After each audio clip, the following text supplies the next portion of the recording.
This is the Weekly Roundup on EAC News Channel. You look back at the past week in the Kingdom of Wonder. A very good evening. I'm Anthony Ellis and we start with Monday. Prime Minister Hun Sen has said that the people who live abroad in countries facing crisis should not flee the country when they are suffering and should instead mourn together with the local people. He has made this remark while speaking at the inauguration ceremony of the Cambodia-China Friendship Plate Kosamak Hospital on Monday the 21st of March. The Prime Minister said that he has decided not to let Cambodians leave countries that are struggling in order to show solidarity and sympathy in the people of those countries. He continued that there are currently 23 Cambodian families situated in Ukraine and he has no policy to evacuate them. He remarked, "When their country is safe, we are with them, but when they face trouble, we run away from there. This is impossible." He also said that before COVID-19 outbreak, many students left China to escape the outbreak, and now it is difficult for them to return to school. The Prime Minister used this example to say that people should not run away from each other in times of difficulty. Prime Minister Hun Sen has ordered the Minister of Health to announce that kidney transplants in Cambodia are legal. However, he has warned that making surgical procedure legal surgery does not mean illegal organ trafficking will be permitted. EAC News reporter Darshana Guchan has more details. The Prime Minister made these remarks while speaking at the inauguration ceremony of the Cambodia-China Friendship Plate Kosamak Hospital on the morning of Monday, 21st March. He stated that in Cambodia, it has been possible to get a kidney transplant since 2010 at the Plate Kosamak Hospital, but this information has not been widely released to the public.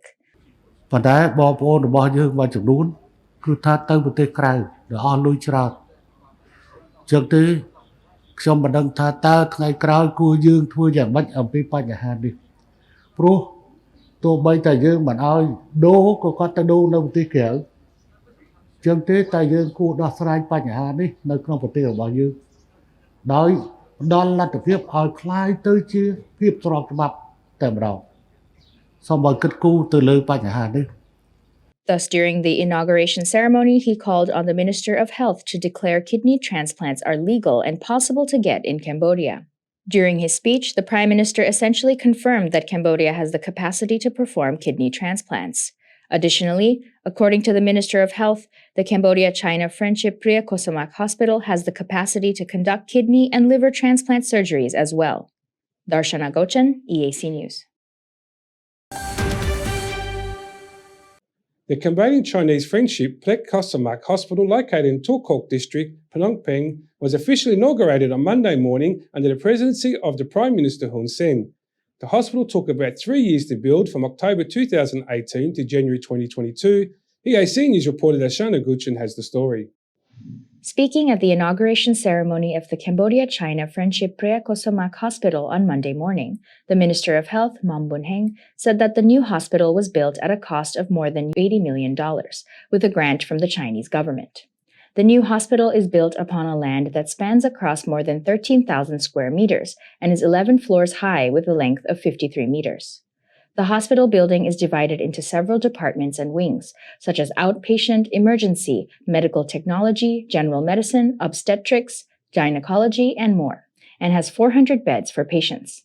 Additionally, on the roof of the building, there is a helicopter landing pad which can carry a weight of around 3 to 5 tons. The Minister of Health thanked the government and people of the People's Republic of China for the generous assistance in building this hospital. The Chinese ambassador to Cambodia, Wang Wentian, also spoke at the ceremony and said that this hospital will be the most modern state medical facility in Cambodia, also backed by professional Chinese health officials.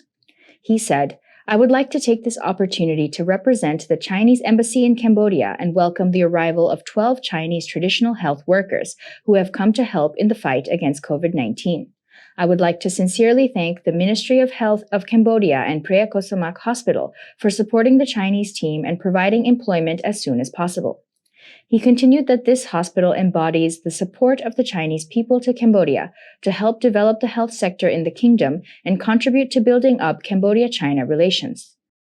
Prime Minister Hun Sen then delivered his speech and recalled the process of signing on to this new achievement with China. He stated that he considers the result of the hospital building to be an achievement of the good cooperation between Cambodia and China, whose close friendship is like steel. The Prime Minister continued that he considers the building of this hospital as a big show of help from China to the development of the Cambodian health sector and to the people of Cambodia. This is the second inauguration of a Chinese aid-funded hospital in the country, the first being the Cambodia-China Friendship Hospital in Tabong Khmum Province, which was inaugurated in early March of 2022. Darshana Gauchan, EAC News. The Prime Minister of Japan, Fumio Kishida, has announced that Japan will continue to support the Cambodian election in order to stand up for democracy in the country. Speaking at a joint press conference between the Cambodian and the Japanese Prime Ministers on Sunday evening, Prime Minister Fumio Kishida reaffirmed his support for democracy and human rights in Cambodia, stating that he joins the royal government of Cambodia in supporting these areas. As the Cambodia is preparing for elections in 2022 and 2023, the Japanese Prime Minister announced that the Japanese government would continue to support the elections in the kingdom. He said Japan continues to support Cambodia's ability to vote to reflect the diversity of different views in Cambodia. In 2022, the Kingdom of Cambodia will hold the Commune District Council elections on 5th of June, with 17 political parties registered to participate. Then, in 2023, the national election for members of parliaments will take place. The Russian Defense Minister has announced on Saturday, 19th of March, that he has used hypersonic Kinzhal, also known as the Dagger missiles, to destroy Ukrainian military target, for the first time in the Russian-Ukrainian conflict. Defense Ministry spokesman Igor Konashenkov has told reporters that a large underground missile and aviation ammunition depot in Ukraine's western Ivano-Frankivsk region was hit by the hypersonic missile system on Friday. It was the first time that Moscow had deployed the hypersonic Kinzhal system since it started a special military operation in Ukraine on February 24. Konashenkov has also said Russia had also fired the Bastion coastal missile system to destroy several radio engineering information centers in the Ukrainian port city of Odessa. According to Russian media outlets, the Kinzhal hypersonic missile, with a maximum range of more than 2,000 kilometers, can fly at exceptionally high speeds, 240 kilometers per hour, and change trajectory and maneuver en route to their final targets. Separately, a video clip released by the Russian Defense Ministry on its Twitter account on Saturday shows that a Ukrainian reconnaissance and sabotage unit was hit by a high-precision weapons, and another footage shows a weapons depot of the Ukrainian armed forces was also hit by high-precision missile weapons. The United States will not sanction Russian participation in a nuclear project in Iran under the received nuclear deal, but would not allow Russia to use this deal as an escape hatch to invade Ukraine-related sanctions, State Department spokesman Ned Price has said. The State Department spokesperson Ned Price has made it clear Russia is not getting out of the sanctions and other financial measures that they have been imposed for this war in Ukraine. Price has also mentioned that what they are talking about here is the very basic point, something that should be quite clear, that they would not sanction Russia's participation in nuclear projects. Talks in Vienna were paused last week, but Russian Foreign Minister Sergei Lavrov has met his Iranian counterpart Hossein Amirabdollahian and has said that U.S. suggestions that Moscow was blocking efforts to revive the 2015 deal were untrue. One, the JCPOA is not going to be an escape hatch for the Russian Federation and the sanctions that have been imposed on it because of the war in Ukraine. But two, we are not going to sanction Russia for participating in nuclear projects that are part of the JCPOA. You're right. Ask, because it gets into the weeds here. Prime Minister Hun Sen has encouraged the Pakistani ambassador to Cambodia to further explore the potential between Cambodia and Pakistan on the occasion of the 7th anniversary of the two countries' bilateral relations. He urged Pakistan ambassador to increase the economic and trade cooperation, which are important sectors from both countries, to complement one another. EAC News reporter Deccan Nin has more details. While meeting with Pakistani Ambassador Zahiruddin Babatahim at the Peace Palace on Tuesday morning, Prime Minister Hun Sen reflected on the relationship between Cambodia and Pakistan and the past 70 years of bilateral relations. He urged for the two countries to increase cooperation, especially to complement one another in the existing sectors of economy and trade. The Prime Minister's assistant Ieng Sopolite told reporters after the meeting. During this occasion, Prime Minister Hun Sen also thanked the government of Pakistan for providing scholarships to Cambodian students and asked the government of Pakistan to continue supporting Cambodia. The Pakistani ambassador also confirmed to Prime Minister Hun Sen that Pakistan considers Cambodia one of its important partners. He stated that he will continue the existing activities with Cambodia and do everything he can to promote relations in all fields in order to expand this long-term relationship. According to the OEC World, the trade volume between Cambodia and Pakistan in 2019 was more than $48 million, of which Cambodia exported only about $1.2 million to Pakistan. Diplomatic relations between Cambodia and Pakistan began on the 28th of May 1952 and have lasted for 70 years. Pakistan has its embassy in Phnom Penh, while Cambodia has an honorary consulate in Lahore, Pakistan. Dekanin, EAC News. The Asian Special Envoy of Myanmar, the Cambodian Foreign Minister and Deputy Prime Minister Prak Sokhonn departed on his first mission to Myanmar on Monday and met with the Myanmar military leader Min Aung Hlaing on the same day to discuss and exchange views on the implementation and process of the ASEAN 5-point consensus since the priority visit from Prime Minister Hun Sen in January 22. EAC News reporter Dashana Guchen has more. Deputy Prime Minister Prak Sokhonn traveled to Myanmar for the first time as the ASEAN Special Envoy on Monday, 26 March, for a 3-day official visit. The ASEAN Special Envoy's accompanying delegation includes the Minister of Industry, Senior Minister Cham Prasut, the ASEAN Secretary General Dato Lim Jak Hoi, the Executive Director of the AHA Center, Lee Yam Ming, and other Cambodian ASEAN officials. According to a statement issued on 18 March 2022 by the Ministry of Foreign Affairs, this is the first visit of the ASEAN Special Envoy to Myanmar, and the main aim of the visit is to create favorable conditions to end the ongoing conflict and to instill a greater sense of inclusion and tolerance, and encouraging political consultations and dialogue among all stakeholders involved. Another aim of the visit is to distribute humanitarian assistance with the support and coordination of the ASEAN Secretariat and the ASEAN Coordinating Center for Humanitarian Aid and Disaster Management. Darshana Gochan, EAC News. The President of the Trial Chamber of the National Election Community, Prak Chan, has announced the removal of the Candlelight Party candidates registered to run for the upcoming 5th-term Commune District elections at Tuol Svai Prai Moi District. This removal comes after a complaint was received about the running of the Candlelight Party candidates in this district by a citizen named Mao Moni. EAC News reporter Saipol Kong has further details. In the public hearing on complaint case number 051 dated 19 March 2022 at the NEC office on Tuesday morning, 4 decisions were announced, including the decision to reject and delete the list of Candlelight Party candidates registered to run in the Tuol Svai Prai Moi district election.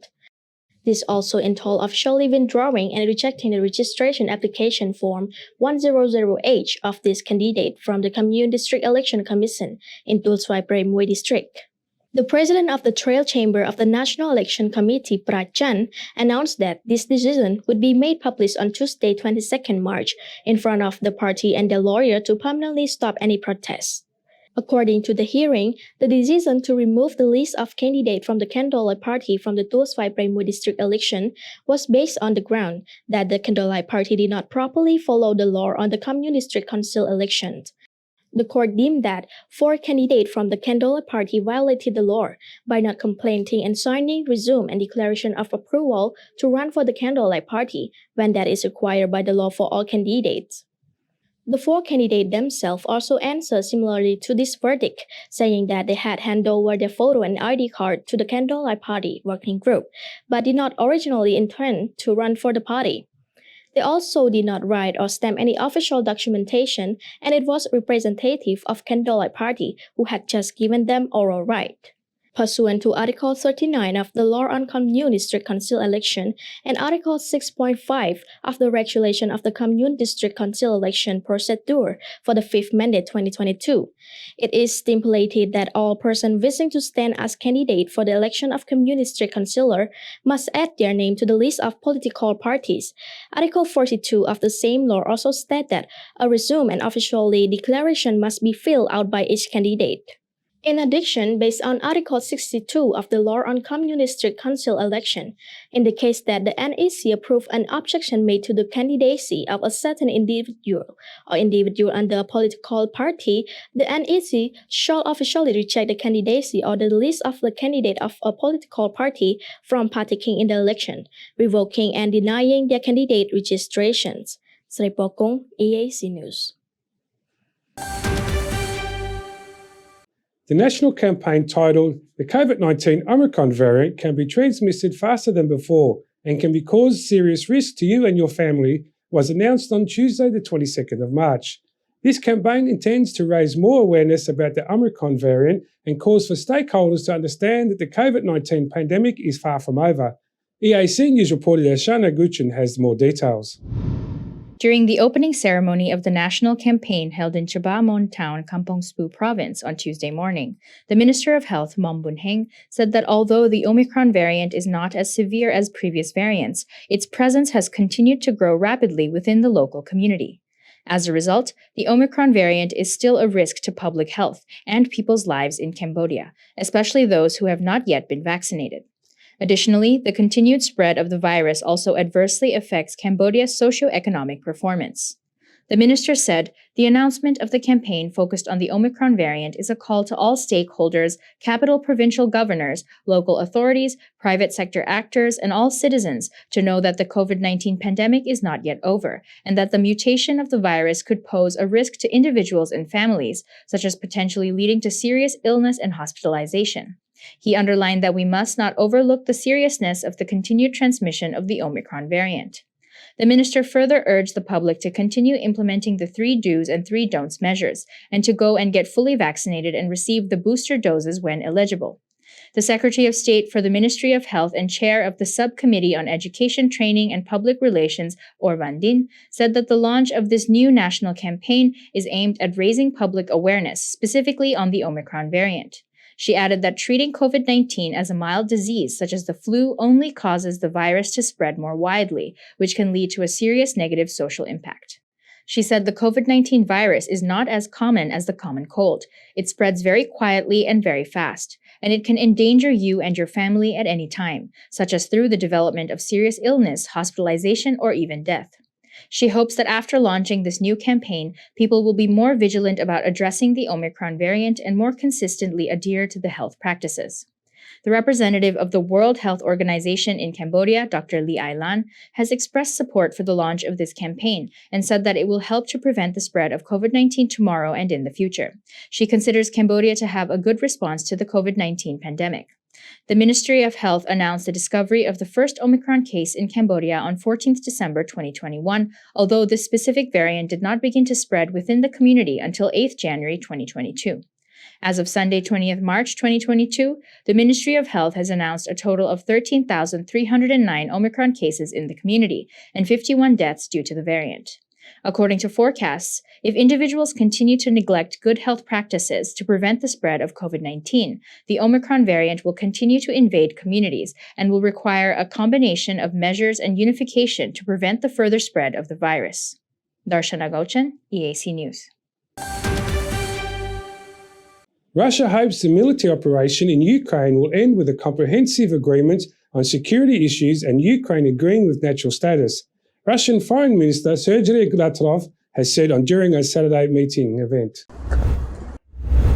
Lavrov has said Moscow is ready to look for guarantees of security and to coordinate them for Ukraine, for the Europeans, and of course for Russia beyond the expansion of the North Atlantic Treaty. Lavrov believes Russia's cooperation with China will get stronger in the face of Western sanctions because at a time when the West is blatantly undermining all the foundations on which the international system is based, Russia and China, as 2 great powers, need to think how to carry on this today's world. The view was echoed at a separate event in Beijing on Saturday. Chinese Vice Foreign Minister Li Yuqiang has said Western sanctions against Russia were getting more and more outrageous. Although China has expressed concern about the war in Ukraine, Beijing has fallen short of condemning the Russian invasion. Chinese president has told U.S. President Joe Biden during a video call on Friday, the Ukraine crisis is something we don't want to see.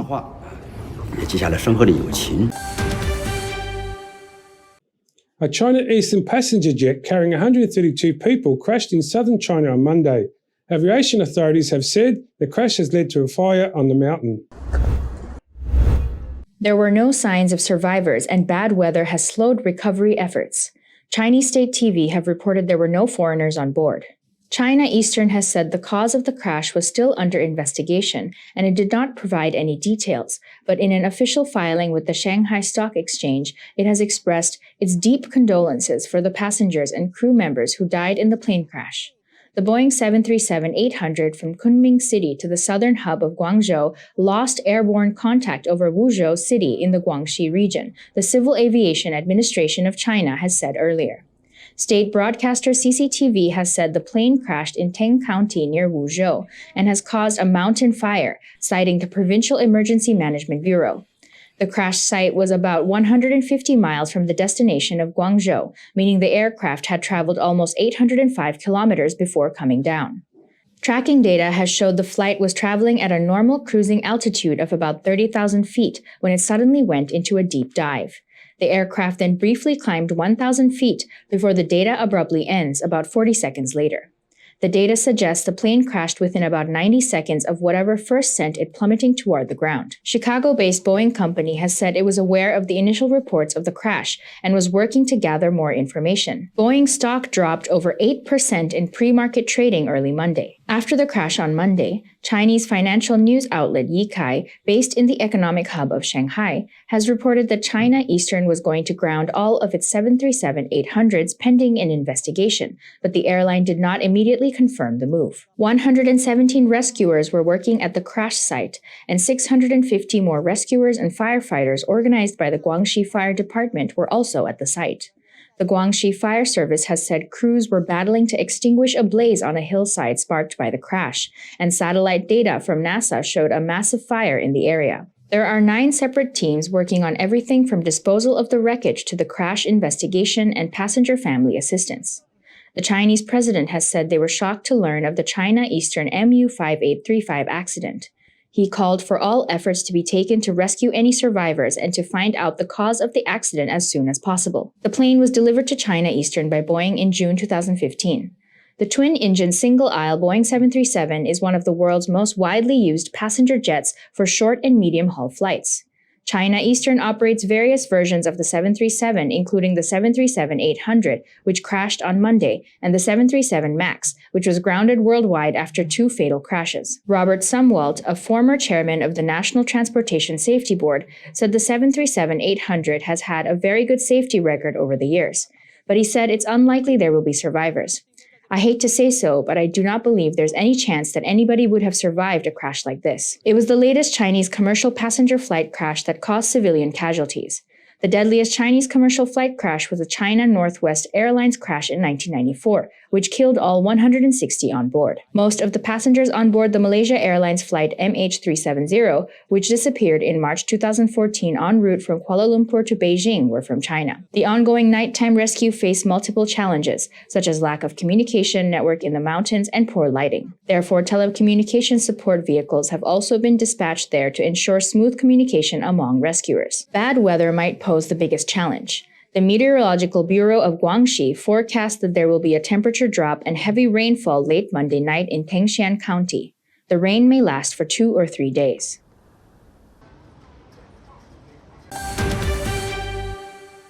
Prime Minister Hun Sen has affirmed that Cambodia's position remains the same in regards to the use of aggression and the forcing against other countries. He made this affirmation while speaking in the inauguration ceremony of the National Road No. 21 from Tak Mo City in Vietnamese border on Wednesday morning. EAC News reporter Decca Nin has more.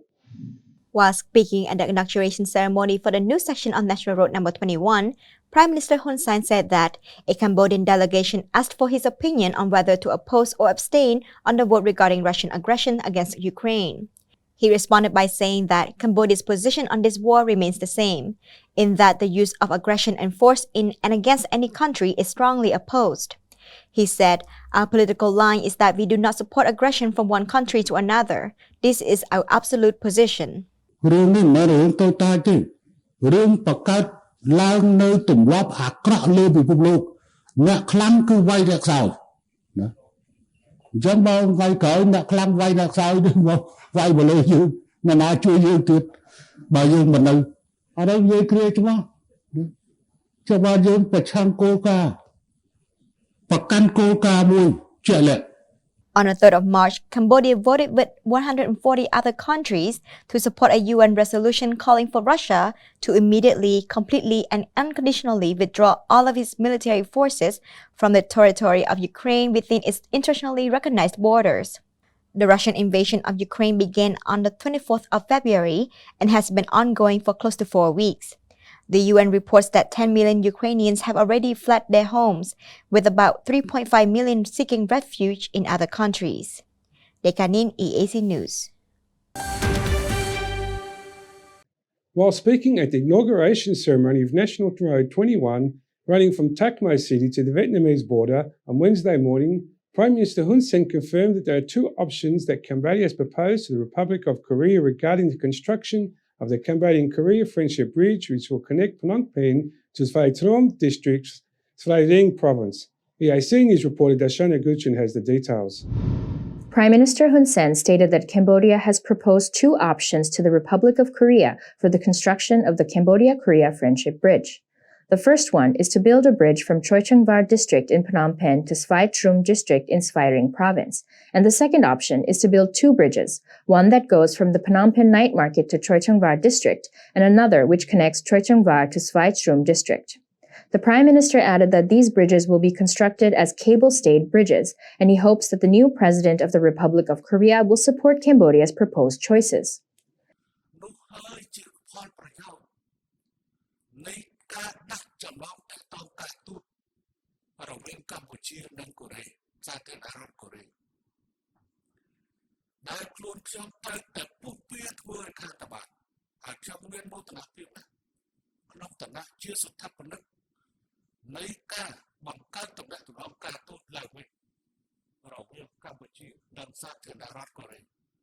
Prime Minister Hun Sen first pushed for the re-establishment of Cambodian relations with the Republic of Korea in 1997.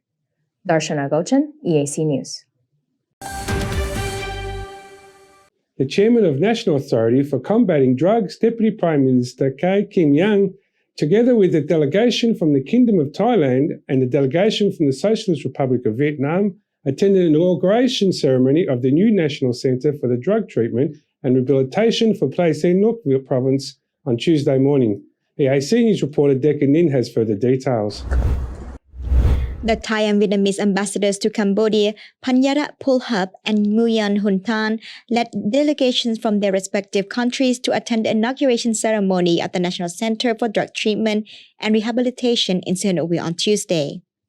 The construction of the National Center started on the 10th of August 2017 and was completed on the 26th December 2021, before finally being officially inaugurated on the 22nd of March 2022. Speaking at the ceremony, the chairman of the National Construction Committee, General Chun Sawan, stated that the construction of the National Center includes new roads leading to the center, a total of 21 buildings, basketball courts, football fields, and volleyball courts, all built with a total budget of more than $7 million.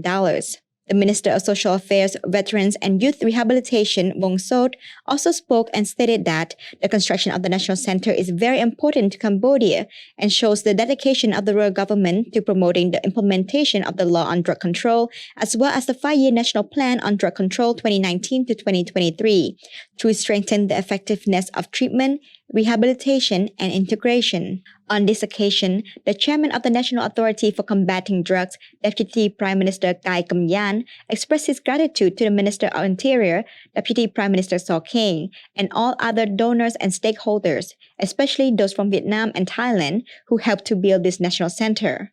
He said this cross-country collaboration helps to strengthen the bonds of solidarity and friendship between the three countries. Setting the work direction for the following year, the Deputy Prime Minister urged different ministries and departments to do their part in running the center.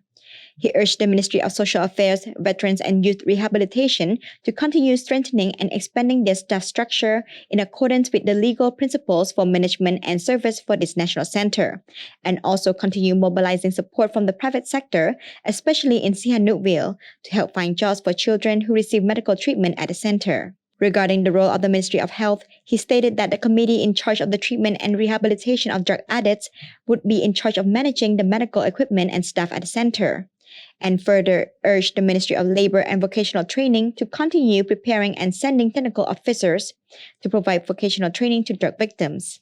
He also advised the Ministry of Economy and Finance to continue coordinating the budget for the necessary expenses of travel related to the work of this national center. The General Secretariat of the National Authority for Combating Drugs to continue coordinating with relevant ministries and institutions to operate the center, and the General Commission of the National Police and the National Gendarmerie Command to continue cooperating with the center's security forces. Finally, Deputy Prime Minister Kai Kam-yan instructed the local authorities at all levels, relevant departments and units in Sihanoukville to continue to cooperate on security and other work as needed, and also requested Thai, Vietnamese, Chinese, national and international organizations and all other donors to continue providing additional financial support, training of human resources and technical equipment to ensure the sustainability of the treatment and rehabilitation of drug addicts in Cambodia. Nikanin, EAC News. The ASEAN Special Envoy of Myanmar, Foreign Minister Deputy Prime Minister Prak Sokhonn, said in response to a question from EAC News that Myanmar leaders could be invited back to ASEAN Summit later this year if significant progress has been made implementing the ASEAN 5-point consensus. EAC News reporter Sepol Kong has the story. Speaking at a press conference on the ASEAN Special Envoy visit to Myanmar, Deputy Prime Minister Prak Sokhonn said that unless there is significant progress made in the ASEAN 5-point consensus, Myanmar will only be able to attend the ASEAN Summit later this year with a non-political delegation. He said that the decency of the progress made, however, is up to the ASEAN Foreign Minister to assess, but if enough progress is made in reducing the violence in Myanmar, calling on the Myanmar administration to implement an all-party ceasefire, advance humanitarian distribution, and make progress on meeting with all stakeholders. He believed that all ASEAN member states will welcome Myanmar back to the ASEAN family. He added that another point which is not stated in the 5-point consensus is that if some political prisoners are released to ease the tense situation, it will definitely be a positive political message for ASEAN members to consider. Previously, ASEAN member states have firmly said that unless there is progress made on the implementation of ASEAN 5-point consensus, Myanmar will have to have non-political representative at the upcoming ASEAN summit. However, there have also been some diverging opinions on this matter, as the absence of an unconstitutional Myanmar representative would also mean that ASEAN is 9, and not the family of 10 it often prides itself for. Cambodia itself has stated wishing to maintain and strengthen ASEAN's existing capability, especially in the context of growing global competition from major power, and Cambodia sees the decision of keeping ASEAN as a unified 10 to be very important. The ASEAN Special Envoy Prak Sokhonn reiterated that he, along with 3 or 4 other countries, almost half of ASEAN, believe that military leader Min Aung Hlaing should represent Myanmar at the summit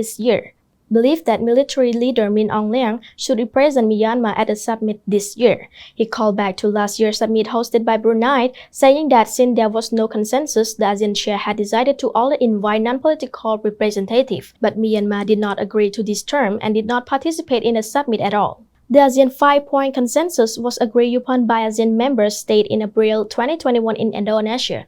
The 5-point entail ending the violence, organizing constructive dialogue among stakeholders, sending humanitarian aid into Myanmar, appointing special envoy to facilitate talks, and allowing special envoys to enter the country. Sripokong, EAC News. The Secretary of State for the Ministry of Social Affairs, Veterans and Youth Rehabilitation and Secretary-General of General Secretary of Disability Action Council, M. Chan Makra, has said that Cambodia is committed to apprehend to the principles of respect for basic human rights, especially for the rights of the persons with disabilities, to build the necessary foundation needed for the successful implementation of the Convention of the Rights of the Persons with Disabilities in the country. EAC News reporter Decca Nin has the story. Speaking at the basic training on psychological counseling and the minimum standards for basic counseling for women and girl victims of gender-based violence, organized by TPO Cambodia on Tuesday morning, Secretary of State Amjan Makara said that with only 9 years left until the deadline for the Sustainable Development Goals, Cambodia must work hard towards achieving these goals as planned. He added that only by mobilizing and optimizing the use of resources in cooperation with all stakeholders can Cambodia achieve the prevention of gender-based violence, especially violence against women and girls with disabilities. He said, "Violence against women and girls with disabilities is a global concern. The problem is complex and widespread and has negative economic, social, and health consequences for women and their families. Families and communities affected by violence are losing out on many benefits, especially those related to family relationships. Increasing self-confidence for women and girls with disabilities affected by violence, family unity, and trust is an opportunity for the improvement of community engagement, progress, and development." The Secretary of State called for making joint efforts to end gender-based violence and domestic violence, especially to prevent physical, sexual, economic, or emotional harm to women or girls with disabilities.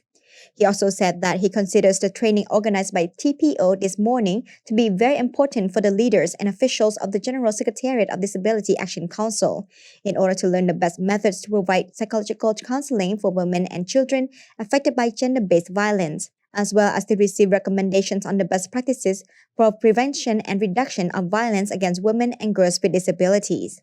According to Secretary of State Amjan Makara, even during the heightened risk of COVID-19, working with the community to prevent gender-based violence is absolutely necessary. He added that the prevention of violence against women and girls with disabilities is a complex and difficult issue to address because of the confluence of poverty, gender, violence, disability, and deep cultural and systematic barriers in society. Dekanin, EAC News. UN Secretary-General Antonio Guterres on Tuesday, March 22nd, has urged the end of the absurd war started by Russia's invasion of Ukraine 1 month ago, warned as the conflict is going nowhere fast and Ukrainian people are enduring a living hell. Continuing the war in Ukraine is morally unacceptable, politically indefensible, and militarily nonsensical, Guterres told reporters in New York. Russia is pounding the besieged Ukrainian port of Mariupol into the ashes of a dead land, its local council said on Tuesday, describing 2 more huge bombs that it fell on the city that has been sealed off for weeks. Even if Mariupol falls, Ukraine cannot be conquered city by city, street by street, house by house, Guterres said. This war is unwinnable. Sooner or later, it will have to move from the battlefield to the peace table. It is time to end this absurd war, he has said. Russia has launched what it calls a special military operation on February 24 to destroy Ukrainians' military infrastructure. Ukraine and its Western allies have accused Moscow of attacking civilians indiscriminately. Moscow denies attacking civilians. Guterres has said sub-10 million Ukrainians have fled from their homes and warned that reverberations of war were being felt globally with the skyrocketing food, energy, and fertilizer prices threatening to spiral into a global hunger crisis. There is enough on the table to cease hostilities now and seriously negotiate now, Guterres has said. This war is unwinnable. Sooner or later, it will have to move from the battlefield to the peace table. And that is inevitable. The only question is, how many more lives must be lost? How many more bombs must fall? How many Mariupols must be destroyed?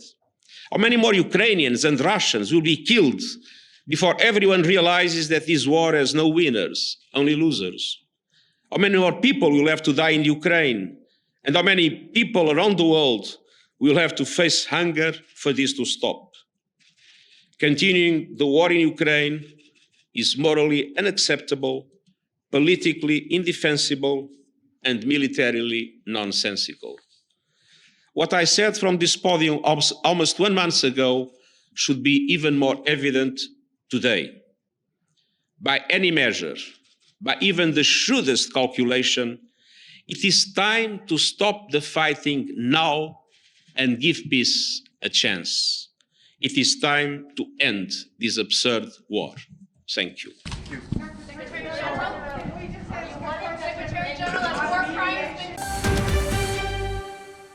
Japan has reacted angrily on Tuesday, March 22nd, after Russia has withdrawn from peace treaty talks with Japan and froze joint economic projects related to the dispute of Kuril Islands because of the sanctions imposed by Tokyo over the Russian invasion of Ukraine.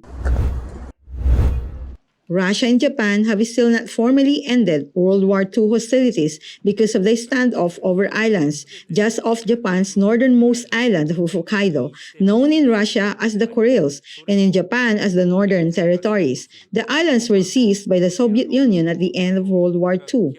This entire situation has been created by Russia's invasion of Ukraine, and Russia's response to push this into Japan-Russia relations is extremely unfair and completely unacceptable. Japanese Prime Minister Fumio Kishida has said, adding that Japan's attitudes towards seeking a peace treaty were unchanged, and it had protested the Russian move. Japan has imposed sanctions on 76 individuals, 7 banks, and 12 other bodies in Russia, most recently on Friday, March 18, and included defense officials and the state-owned arms exporter Rosoborono Export. Now for a look at the news making international headlines this Monday, 21st of March. 1 man was killed and 27 people were wounded when 2 people got into a gunfight during a car show that's part of an annual community event in a small southeast Arkansas town, authorities have said on Sunday. A person who left the scene of the Saturday evening shooting has been arrested on unrelated charges and is being questioned about the shooting in Dumas, a city of about 4,000 located about 144 kilometers southeast of Little Rock, Arkansas State Police Colonel Bill Bryant has said. The state police has also said several children were among the wounded, including 2 under the age of 2. The car show is part of a community event held each spring called Hoodnik, which is short for Neighborhood Picnic. The Hoodnik Foundation says on its website that its mission is to rebuild, reunite, and respond to the needs of the youth in communities. The event, which helps raise funds for scholarships and school supplies, also included a bonfire, a basketball tournament, musical performances, a teen party, and a balloon release. The purpose of Hoodnik has always been to bring the community together, the foundation has mentioned on its Facebook page. This senseless violence needs to end. It's always been a family-friendly event with a message of nonviolence, said Chris Love Case, the foundation chief development officer. 6 people under the age of 18 who were wounded by gunfire were taken to Arkansas Children's Hospital in Little Rock. According to a spokeswoman, most had been released as of Sunday afternoon. Wallace McGehee, the car show's organizer, told CART that had been the bullets started flying, he began running, ducking, getting down, trying to get the kids out of the way. The gunfire seemed to come out of nowhere.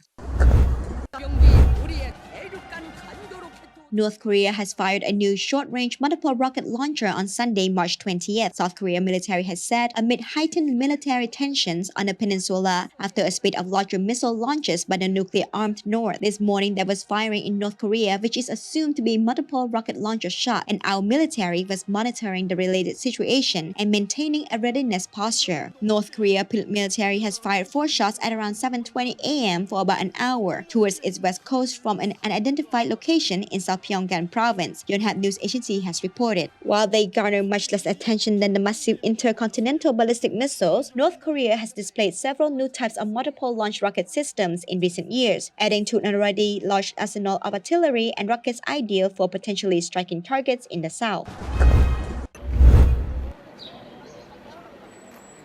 A car drove at high speed into a group of Belgian carnival performers who were preparing a parade early on Sunday, March 20th, killing 6 people and seriously injuring 10 others, authorities have said, saying the incident did not appear to be a militant attack. "We saw bodies flying everywhere. It was horrible," said a man who was part of the carnival troupe. A woman whose daughter was at the scene has recalled her house shook as the car passed. "A couple of seconds after was the impact on the carnival troupe," the woman said. "I called my daughter immediately. Thank God," she replied and said, "Mom, don't worry, we were on the side, but others who were not so lucky," she also said. The incident has occurred in the southern Belgium village of Streppy-Brecquegnier at around 4 p.m. in the afternoon. Jacques Gobert, mayor of the neighboring town of La Louvière, said between 150 to 200 people were gathered to get ready for the annual folklore parade involving costumes and drums when the vehicle suddenly appeared. The two people driving the car, which was later intercepted, were detained. Police have said they were local people in their 30s and were not previously known to the police. Police have denied media reports that the car was involved in a high-speed chase. Belgium has sought to root out people suspected of militant links over the past 7 years. A Brussels-based Islamic State cell was involved in attacks on Paris in 2015 that killed 130 people, and on Brussels in 2016, in which 32 died. Ramming vehicles into crowds has become more common as a weapon used by militants in Europe and white supremacists in the United States, because such attacks are inexpensive, easy to organize, and hard for authorities to prevent, experts say.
If it's happening and you need to know about it, you'll get it all right here.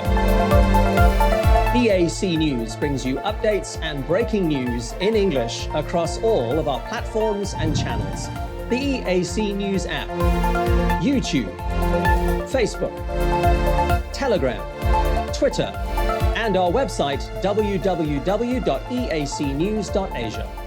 Join me, Andrew Barnes-Roberts, and the rest of the EAC News team every day on your favorite channels.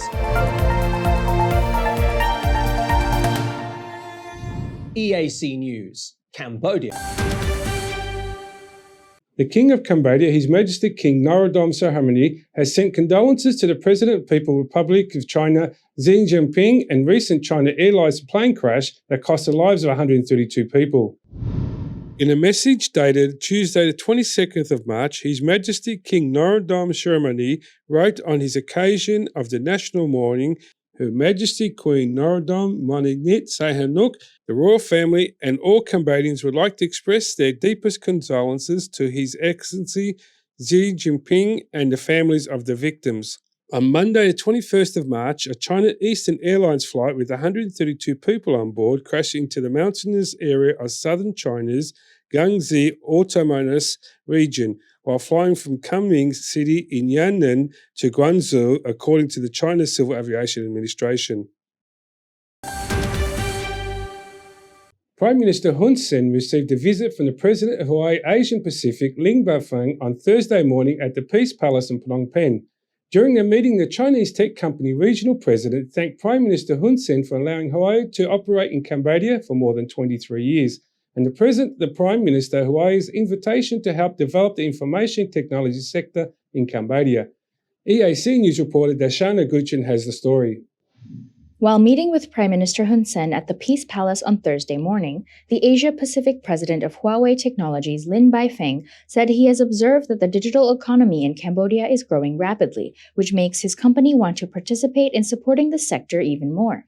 He asked Prime Minister Hun Sen to allow Huawei to participate in the development of the information technology sector in Cambodia through human resource development, the provision of the latest technologies, and support in preparing the infrastructure to connect all information networks and people in a secure and sovereign manner. In response, Prime Minister Hun Sen urged Huawei to work with the Ministry of Posts and Telecommunications to train human resources and bring the latest technology to Cambodia, which will ensure greater online security and the protection of sovereignty. The Prime Minister's assistant, Ieng Sopalit, confirmed to reporters after the meeting that the Prime Minister welcomed and encouraged Mr. Baifeng to work with the Minister of Posts and Telecommunications, Chia Van Det, to continue providing training and continuing to help Cambodia receive the latest technology to ensure information security and global competition. The Huawei Asia-Pacific president also presented Prime Minister Hun Sen with 100 Idea Hub interactive whiteboards and 500 desktop computers as a donation to the royal government of Cambodia. Chinese tech giant Huawei Technologies was founded in 1987. The company is a provider of ICT services and smart devices and operates in more than 170 countries and regions around the world. Darshana Gauchan, EAC News. The president of the Cambodian Human Rights Committee, Mr. Kiao Remy, met online with a special reporter of human rights in Cambodia, Vitit Mahachaborn, this afternoon regarding the human rights situation in Cambodia. EAC News reporter Dekanin has the detail. The chairman of the Human Rights Committee, Kai Rami, told the special reporter on human rights in Cambodia, Professor Vitit Mahachaborn, to balance the report of human rights issues in Cambodia. He said that reporting according to one source, we heard the other side. On the afternoon of March 24, 2022, the chairman of the Human Rights Committee, Kai Rami, met with Professor Vitit Mahachaborn via Zoom. During the meeting, the special reporter on human rights questioned the chairman of the Cambodian Human Rights Commission on 3 issues, including the establishment of a national human rights body, democratic space in Cambodia regarding the election, and the leadership of the ASEAN Human Rights Institution, which underwent several debates in the view with AICHR. The meeting also discussed current rights issues in Cambodia, such as the Naga World dispute. At this point, he asked Professor Mahachaborn that before submitting the Cambodian Human Rights Report to the United Nations, to ask the royal government to have a voice in interpreting this report, rather than just accusations and conclusions. NGO ឬគណៈបកមិនមែនរដ្ឋាភិបាលប្រឆាំងរដ្ឋាភិបាលក៏ដោយយើងនិយាយចឹងហ្មងទៅខ្ញុំអត់ខ្វល់បាទខ្ញុំខ្វល់ថាសូមឲ្យគាត់យកទិន្នន័យពីយើងដើម្បីបង្ហាញឲ្យឃើញមានស្មើគ្នាថានេះជាការខិតខំប្រឹងប្រែងរបស់រាជរដ្ឋាភិបាលបានធ្វើអញ្ចឹងបានប្រឹងប្រែងដល់កម្រិតនេះហើយអ្នកឯងរិះគន់ចោះ Guy Remy stated that the special reporter does not act as a spokesperson for the royal government of Cambodia, but to balance the report submitted to the United Nations. According to the chairman of the Human Rights Committee this afternoon, there was a lot of consensus between the government side and the UN representative. Dekanin, EAC News. Thursday, the 24th of March, marks World Tuberculosis Day. Prime Minister Hun Sen released a message on occasion of this day to say Cambodia has become the model country over the past 20 years, successfully in fighting against tuberculosis. EAC News reporter Stapol Kong has more details. In his message released on the occasion of World TB Day 24 March 2022, under the theme Invest to End TB, Save Life, Prime Minister Hun Sen explained that this day is held every year to raise public awareness and understanding on the global epidemic of tuberculosis, including the extent of the problem and the consequences of TB, to contribute to the promotion of social welfare as well as the value and dignity of society. Over the past 20 years of Cambodia's fight against tuberculosis, the kingdom has transformed itself from one of the highest TB countries in the world to one with the lowest number of the cases. The death toll from TB in Cambodia has dropped from 42 cases per 100,000 people to 20 cases per 100,000, marking a decline of 52%. The incidence of new TB infection has also dropped from 579 cases per 100,000 people to 274 cases per 100,000, which is another drop of 53%. The Prime Minister wrote, Cambodia achieved the Millennium Development Goal related to reducing morbidity and mortality from TB 4 years ahead of schedule. Cambodia's success in eradicating TB is an achievement that only a small number of countries can accomplish. However, the Prime Minister also observed that the rate of illness and death due to the TB in Cambodia is still high compared to some other countries, and there are still many people in the country who have not yet received health services to treat the illness. In this regard, Prime Minister Hun Sen urged for the acceleration of further effort to reduce the morbidity and mortality from tuberculosis in Cambodia, with high consideration taken into account for the well-being of all people in society. Sri Pokong, EAC News. Cambodia has announced that it will start collecting taxes from the online commerce on 2022. Beginning in April, major foreign companies doing business online, such as Facebook, Netflix, have registered for the General Department of Taxation to apply for value-added tax. EAC News reporter Darshana Guchin has the story. Minister Delegate and Director General of the General Department of Taxation, Kong Vibol, said during a special program on income tax and recent events at the General Department of Taxation that starting from the 1st of April 2022, the General Department of Taxation will start taxing companies doing business online in Cambodia, including international companies such as Facebook and Netflix. He said that taxation officials have already received applications for registration from these companies, but due to the lack of preparation, the companies have asked for a 3-month extension. Director General Kong Vibol stated that Cambodia has not yet been able to forecast revenue from online commerce, and only the establishment of an internet gateway to manage and strengthen the collection of taxes from e-commerce effectively would allow the department to specifically calculate potential revenue from this sector. Additionally, the General Department of Taxation has emphasized that non-resident taxpayers who supply digital goods or digital services electronically or for all e-commerce activities entering Cambodia must also complete the simplified VAT registration form before 1st April 2022. This includes foreigners who may be engaged in online forms of employment such as online teaching. The department stresses that any non-resident taxpayers who do not register, come to update their information, submit their declaration form, or pay their owed value-added tax to the General Department of Taxation in time will face punishment by the law. Facebook and Netflix are two of many international companies that have been making money in Cambodia for many years without paying taxes to the royal government, while millions of Cambodians continue to use their services. The new taxation measures on online commerce will likely bring in new revenue to the country. Darshana Gauchan, EAC News. Russian President Vladimir Putin intends to attend a G20 summit being hosted by Indonesia later this year. Russian ambassador to Jakarta was said on Wednesday, the 23rd of March, dismissing suggestions by some members that the country should be barred from the group. The United States and its Western allies are assessing whether Russia should remain within the Group of 20, G20 grouping of major economies following its invasion of Ukraine. Russia was suspended from what was then known as the Group of 8 or G8 club of leading economies after its annexation of Crimea in 2014. However, the G20 is a much broader grouping that includes India, China, Brazil, and others, and any move to exclude Russia could struggle to find unanimity. The Kremlin on Wednesday, March 23, has accused the United States of putting pressure on other countries regarding Russia's membership in the Group of 20 or the G20 major economies, but said some powers were sticking to their sovereign points of view. Talking of an idea of sending peacekeepers to Ukraine, Kremlin spokesperson Dmitry Peskov has said Poland's idea was reckless and extremely dangerous. Any possible contact between the Russian military and NATO forces could have grave consequences. Peskov has made that clear. He has also added the military operation was developed and conducted according to plan. As you know, not only G20, many organizations now, the West, are trying to expel Russia. Actually, what they're doing, the WTO, the custom organization. So what they're trying to do is to destroy the whole trade and logistics system that has been so painstakingly built in the last decades. The question is why?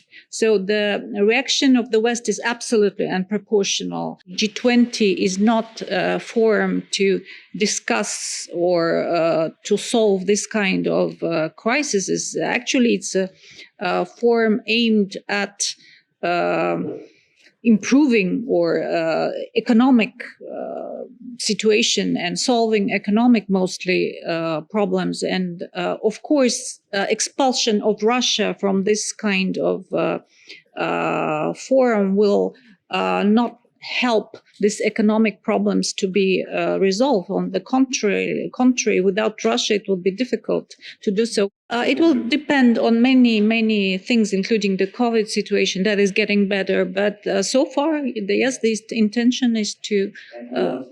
He wants to come. Yeah.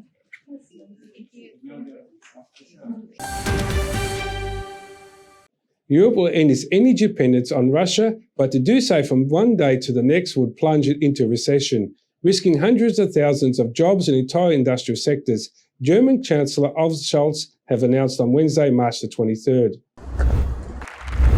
In a budget speech to Parliament, the German Chancellor struck a more cautious tone on reducing Germany's energy dependence on Russia than some of his ministers, who have left open the possibility of energy sanctions, if only in theory at this stage. Yes, we will end this dependency as soon as possible, but to do this from one day to the next would mean plunging our country and the whole of Europe into a recession, Scholz has told the Bundestag lower house of Parliament.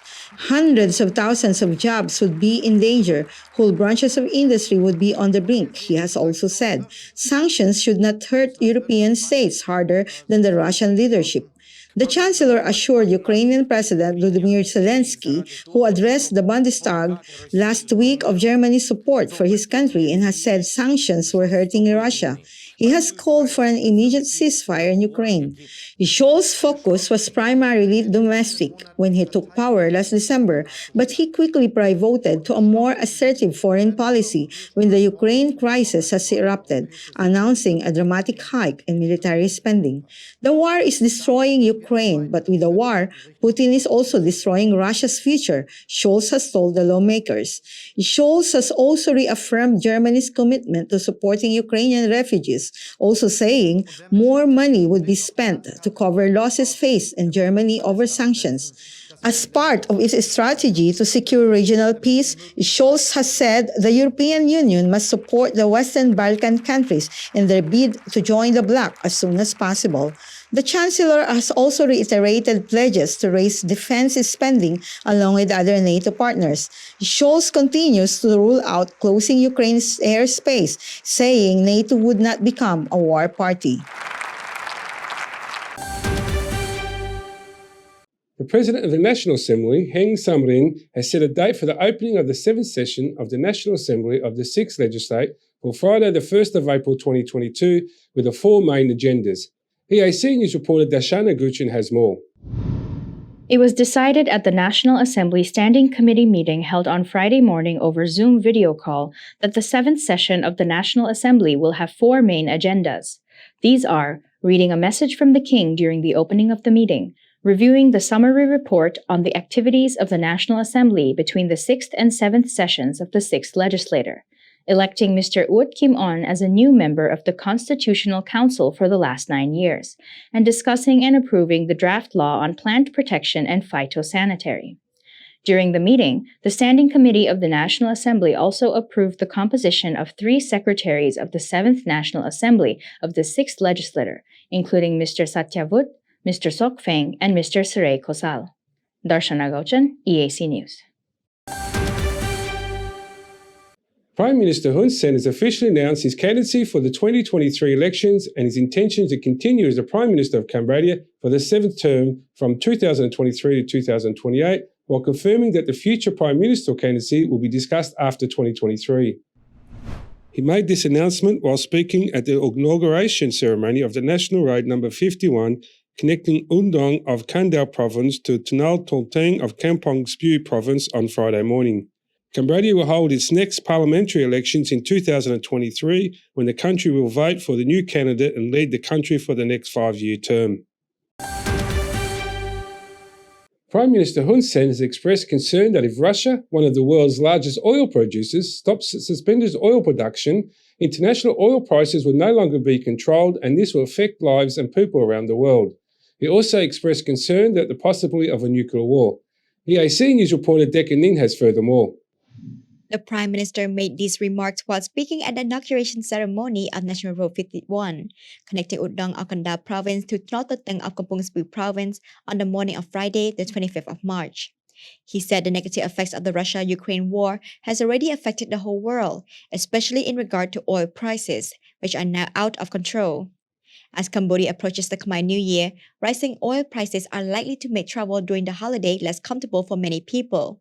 On the 18th of March, Prime Minister Hun Sen revealed that the royal government is monitoring the Russia-Ukraine conflict in order to formulate policies and put in place the necessary intervention measures in a timely manner. On the 24th of February, Russia launched a large-scale attack on Ukraine. Russian President Vladimir Putin has justified this action by saying there was an urgent need to launch a military operation to demilitarize Ukraine in order to protect the Donbas Republic and to ensure that Russia will not be under NATO threat from Ukrainian territory. Russia's invasion of Ukraine has led to a series of US-led sanctions from the West, targeting Russia's main sources of income. However, a secondary effect of the sanctions has been that it has exacerbated a world crisis centered on oil, hurting the global economy and people's livelihoods. Dekanin, EAC News. Prime Minister Hun Sen has ordered authorities to strengthen security and order across locations where many people will be visiting during the upcoming Khmer New Year holidays. EAC News reporter Paul Kong has more details. Speaking at the inauguration ceremony of National Road No. 51 on Friday morning, the Prime Minister said authorities must be well prepared to strengthen local security to make people happy by making advanced preparation from today onwards. He added that the tourism sector must also be prepared and organized because there will be many people who will travel across the country and visit different tourism destinations during the holiday. ចូលឆ្នាំថ្មីនេះនាំគ្នាសប្បាយរីកជាមួយនឹងកិច្ចការពីឲ្យបានល្អនៅសន្តិសុខតាមមូលដ្ឋានបង្កលក្ខណៈសប្បាយរីកឲ្យប្រជាជនបណ្ដាខេត្តនិងមូលដ្ឋានត្រូវត្រៀមរៀបចំពីឥឡូវ This year, Prime Minister Hun Sen announced that he and his family will be going on holiday to Sihanoukville for 3 days for the Khmer New Year. Srepokong, EAC News. National Road No. 51, which was used as economic road for Udong town, connecting to Cambodia Sea Road, has been rebuilt and inaugurated to use again under the presidency of the Prime Minister Hun Sen. The 37.95 kilometres long road connects to Udong in Kandal Province to Tanal Tolteng in Kampong Speu Province. The road was built as a concession grant provided by the People's Republic of China worth more than $14 million and was built in June 2017 to August 2019. EAC News reporter Dashana Guchin has more details. Speaking at the inauguration ceremony for National Road No. 51 on Friday morning, the Minister of Public Works and Transport, Senior Minister Sun Chantol, said that this road has now become an important economic route to promote transportation and industry, as the area is rich in handicraft industries, large enterprises, and residential buildings, which have created many jobs for the people living along this road. He added that the road acts as a strategic link with the Asian highway to the Thai border and to the seaport of Sihanoukville, as well as to Kampot and Kep provinces, which are Cambodia's natural tourism destinations. He said, National Road No. 51 is another new achievement born out of the natural bond, friendship, and full cooperation between the royal government of Cambodia and the government of the People's Republic of China, granted to the people of Kandal and Kampong Speu provinces, as well as to the people across the whole country, for general and long-term use. The economic and trade advisor at the Chinese embassy in Cambodia, Wu Kuquan, said at the ceremony that China and Cambodia have made great achievements in early 2022, including the establishment of free trade and the construction of roads, bridges, and hospitals. He said that more new achievements will be possible from the China-Cambodia relationship in the future. He further stated, a few days ago, during a telephone conversation with Prime Minister Hun Sen, His Excellency Xi Jinping, President of the People's Republic of China, emphasized that the relationship between China and Cambodia has been tested and now is stronger and more inseparable in the face of the COVID-19 pandemic, which is a rare occurrence of the century.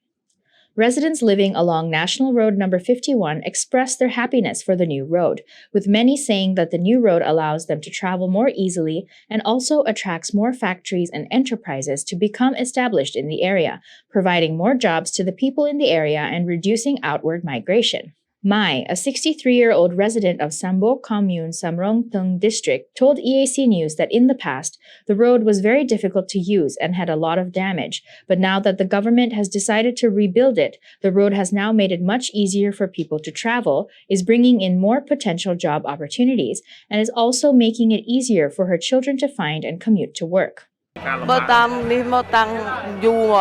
far as I've known since 1979, this road has never been good. Only now the road is seeing development. The Prime Minister made this road and everyone is happy. Easy riding.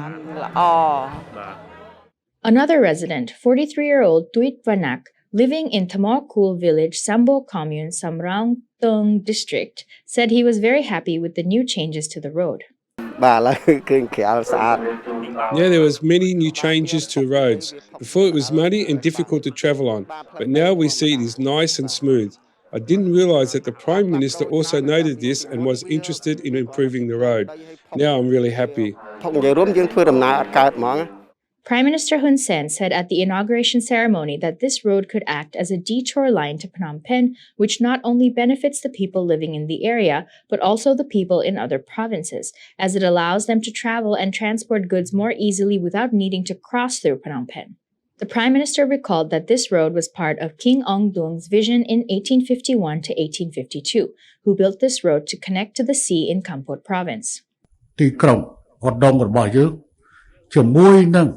កំពង់ផែមាត់សមុទ្រនៅឯខេត្តកំពតចឹងទេបានជាមានបែកខ្នែងផ្លូវនេះហើយផ្លូវនេះក៏នៅតែជាផ្លូវយុទ្ធសាស្ត្រមួយនៅក្នុងពេលបច្ចុប្បន្នតែតបជាប់ផ្ដល់ឲ្យយើងនៅឱកាសសម្រាប់ការតបជាប់រវាងផ្លូវជាតិលេខ5នៅម្ខាងជាមួយនឹងផ្លូវជាតិលេខ4នៅម្ខាងទៀតដើម្បីការសម្រួលដល់ការធ្វើដំណើរ National Road number 51 was originally built between 2003 to 2004. However, in 2009, the road suffered a lot of damage due to increased usage and transportation activities. For many years, the road only received small fixes and maintenance until 2017, when the royal government of Cambodia decided to undergo full-scale repairs and restoration. The road has now been widened from 7 meters to 17 meters, having 2 lanes and other road safety equipment to help road users stay safe. Darshana Gochan, EAC News. The 15-member UN Security Council on Wednesday, the 23rd of March, have failed to adopt a resolution on the humanitarian situation in Ukraine. 2 members, Russia and China, have voted in favor of the text, and 13 others abstained. The text submitted by Russia was rejected. A Security Council resolution needs at least 9 votes in favor and no vetoes by either Russia, China, Great Britain, France, or the United States to be adopted. Russia's draft resolution expresses grave concern about reports of civilian casualties and the deteriorating humanitarian situation in and around Ukraine, including the growing number of internally displaced persons and refugees. The draft text also calls for the protection of civilians, including humanitarian and medical personnel, respect for international law, and the protection of civilian objects and critical infrastructure, safe and unhindered evacuation of all civilians, and unhindered humanitarian access in Ukraine. After the vote, Zhang Jun, permanent representative of China to the United Nations, has said after the Ukrainian crisis broke out, the humanitarian situation has continued to deteriorate and the spillover effects have continued to expand, causing widespread concern in the international community. The international community generally hopes to achieve a ceasefire as soon as possible, which is also China's strong expectation. We believe that while promoting a ceasefire, the Security Council should respond to humanitarian crises in a positive, pragmatic, and constructive manner, said Zhang. Zhang Jun has noted that, like many members, China has always called for avoiding civilian casualties and making every effort to ensure basic humanitarian needs. At the same time, it has always advocated that the Security Council should fulfill its primary responsibility of maintaining international peace and security and play its due role on humanitarian issues in Ukraine. China's vote in favor of the draft resolution was based on our call for the international community to attach high importance to the humanitarian situation in Ukraine, and for the parties concerned to strengthen coordination on humanitarian issues so as to effectively protect the safety of civilians, especially women, children, and other vulnerable groups, and to facilitate the personnel evacuation and humanitarian relief operations, said Zhang. The Council has held 3 briefings on the humanitarian situation in Ukraine since the conflict erupted, respectively on March 28th, March 7th, and March 17th. Now for a look at the news making international headlines this Wednesday, 23rd of March. A drone video released on Tuesday, March 22, has showed explosions at factories and industrial buildings in Mariupol. The Azov Battalion of the National Guard of Ukraine, which released the video, has said in an accompanying caption that the Russians are chaotically firing enemy fire. Enemy aircraft are dropping bombs on the infrastructure at Mariupol. Factories and industrial enterprises that provided jobs and allowed them to conduct international trade are being destroyed. There's an evidence of the location of the Azov released material by comparing multiple buildings, structures, and roads around the compound with existing satellite imagery. Ukraine has said on Monday, March 21, it would not obey ultimatums from Russia after Moscow demanded it stop defending besieged Mariupol, where hundreds of thousands of civilians are suffering through Russian bombardments laying waste to their city. Russia's invasion, now on its 4th week, 1 month on Thursday, March 24, has largely installed, failing to capture any major city, but causing massive destruction to residential areas. Chinese football club Guangzhou Evergrande is building the world's largest stadium in Guangzhou City, an estimate cost of $1.7 billion. The eye-catching stadium, designed in a lotus flower shape by Shanghai-based American architect Hassan Syed, will accommodate 100,000 spectators, exceeding the scale of 98,000 people in the Camp Nou football field of Barcelona, Spain. It is planned to be completed and inaugurated by the end of 2022. Guangzhou Evergrande, which is one of the biggest teams in Asia, began the construction on 16 April 2020. The official of the club say the stadium will become a new world-class landmark comparable to the Sydney Opera House and Burj Khalifa in Dubai, and an important symbol of Chinese football to the world. He survived the Nazi Buchenwald concentration camp during World War II. He survived the Dora Mittelbau concentration camp in the same war, and the Bergen-Belsen camp. Last week, Boris Romanchenko, a 96-year-old Holocaust survivor, was killed when shelling hit his ordinary flat in the war-ravaged Ukrainian city of Kharkiv. It is with horror that we report the violent death of 96-year-old Boris Romanchenko in the war in Ukraine, the memorial for the Buchenwald survivors have said on Monday, March 21st in a statement. The multi-story apartment building where Romanchenko lived was shelled and caught on fire, the statement added. Kharkiv, Ukraine's second-largest city, has been under heavy fire from Russian artillery throughout the invasion, which Russian President Vladimir Putin calls a special military operation necessary to disarm and denazify its neighbor. Romanchenko was born on January 20, 1926 in Bondary, near the city of Sumy, according to the statement from the Buchenwald Memorial. He was deported to Dortmund in 1942, where he had to do forced mining labor. After an unsuccessful escape attempt, he was sent to the Buchenwald concentration camp in 1943, where more than 53,000 people were killed during World War II. He was then sent to Peenemünde on the Baltic Sea island of Usedom, where he worked as a forced laborer on the V-2 rocket program, the Dora Mikkelbau concentration camp, and the Bergen-Belsen concentration camp, the statement said. According to the memorial, Romanchenko had served for many years as the vice president of the Buchenwald-Dora International Committee, devoting himself to documenting the Nazi crimes.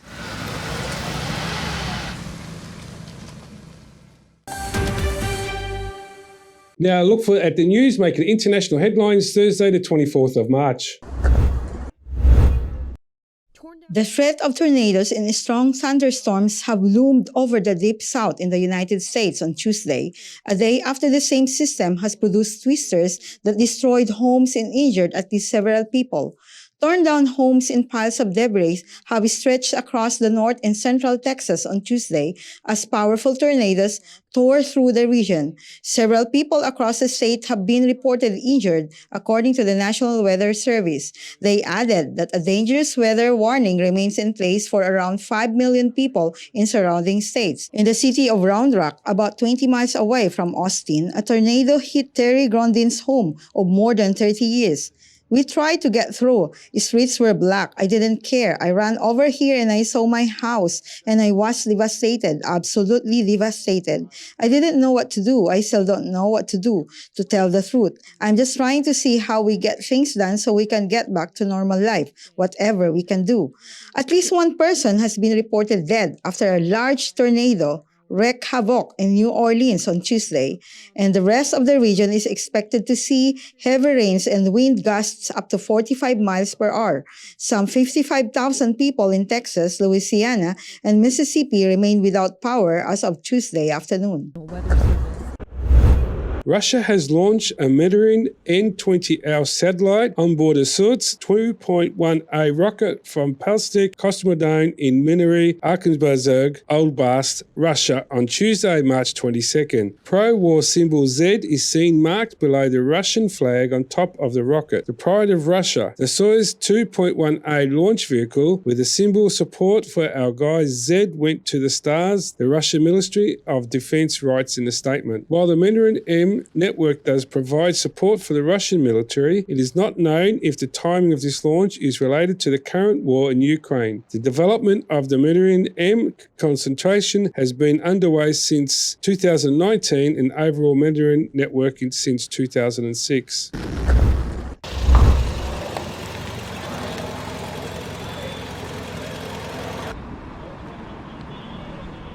A witness to an attack that killed at least 4 people in the southern Israeli city of Beersheba on Tuesday, March 22nd, has said he saw many casualties. An Arab assailant has carried out the attack, the deadliest in years, before he was shot by a passerby, police has said. There was no immediate claim of responsibility. Israeli media reports identified the attacker as an Arab citizen of Israel, a former high school teacher who had been imprisoned over alleged links to the Islamic State. In a video statement, Israeli Defense Minister Benny Gantz has said that the IDF and the security forces will take and will use all means to prevent terrorist incidents as much as possible. Anyone who encourages or supports the latest attacks will pay the price. The Magen David Adom ambulance service has said 3 women and a man were killed by the assailant, who has carried out the attack at a patrol station and at an outdoor shopping center, and that at least 2 other people were wounded. One is in critical condition. Israeli protesters have gathered at the scene chanting death to Arab. Tensions have been on the rise in Israel and the Palestinian territories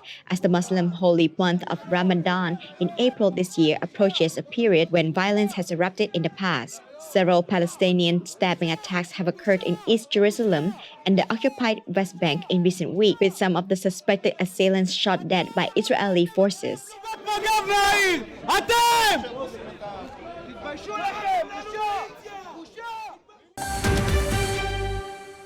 Now for a look at the news making international headlines this Friday, 25th of March.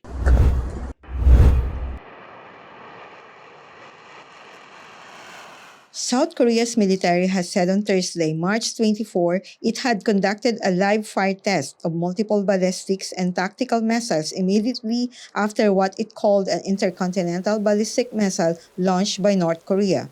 The test has confirmed the military was capable of a precision strike, if needed, against the location of any North Korean missile launch and its command system, the South Korean Joint Chiefs of Staff or JCS, have said. South Korea put the North's missile maximum altitude at 6,200 kilometers and its range at 1,080 kilometers. That is farther and longer than North Korea's last ICBM test in 2017, when it launched a Hwasong-15 missile that flew for 53 minutes to an altitude of about 4,475 kilometers and range of 950 kilometers. JCS have added that the latest North missile was launched from near Sunan, where Pyongyang's international airport is located. On March 16, North Korea has launched a suspected missile from that airport that appeared to explode shortly after liftoff, South Korea's military has reported.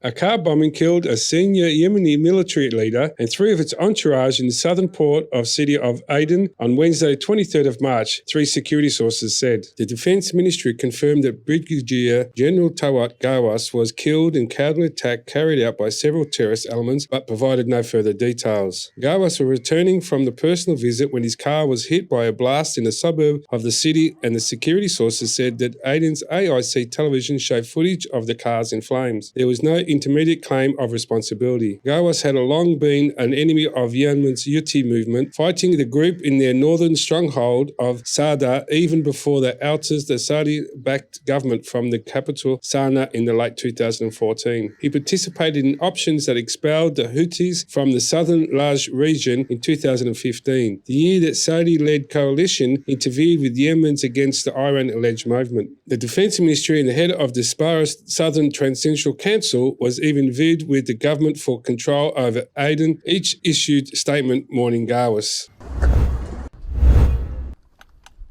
The Russian Defense Ministry reported on Tuesday, March 22nd, that pro-Russian self-proclaimed Donetsk People's Republic units took over the town of Marinka in the Donetsk region.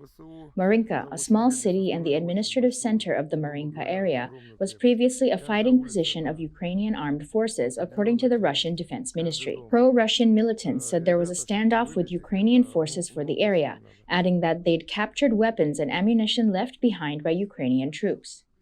Russia sent tens of thousands of troops into Ukraine on February 24th in what it called a special operation to degrade its southern neighbor's military capabilities and root out people it called dangerous nationalists.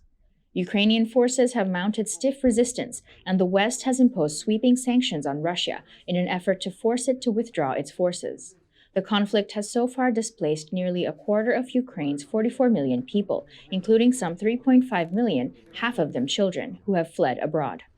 The United Nations Human Rights Office in Geneva said on Tuesday that it had recorded 953 civilian deaths and 1,557 injured since February 24th. The Kremlin denies targeting civilians.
If it's happening and you need to know about it, you'll get it all right here.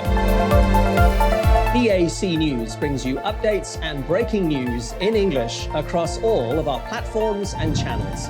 The EAC News app, YouTube, Facebook, Telegram, Twitter, and our website www.eacnews.asia.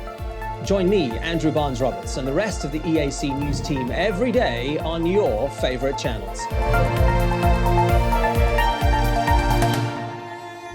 EAC News, Cambodia. Ferrari ended its 45-race winless streak on Sunday to start Formula One's new era with the flourish of a 1-2 finish in Bahrain that set the sport's oldest and most glamorous team back to the top. Charles Leclerc pulled to flag victory with the fastest lap was a first for the Maranello team since Singapore 2019, when four-times world champion Sebastian Vettel led Leclerc in a 1-2. "Mamma mia!" exclaimed the Monaco driver after crossing the line to trigger wild celebrations and the sound of the Italian anthem. While Leclerc became the first from the Mediterranean Principality to lead the championship, Spanish teammate Carlos Sainz made sure the team secured maximum points from the evening. Ferrari is back, and is properly back, with a 1-2 where the team should have been the last 2 years, said Sainz, who passed world champion Max Verstappen's stricken Red Bull before it retired. "The hard work is paying off, and we are there." The last 2 years have been incredibly difficult for the team, and we knew this was going to be a big opportunity for the team, and the guys have done such an incredible job giving us and building this amazing car. So for now, it's starting in the best way possible. First of all, congrats to Charles, congrats to Ferrari. Ferrari's back and is properly back, no? With 1-2 and where the team should have been all the last 2 years, but the hard work is paying off and we are there. I think, it was such a difficult race. We've struggled throughout practice.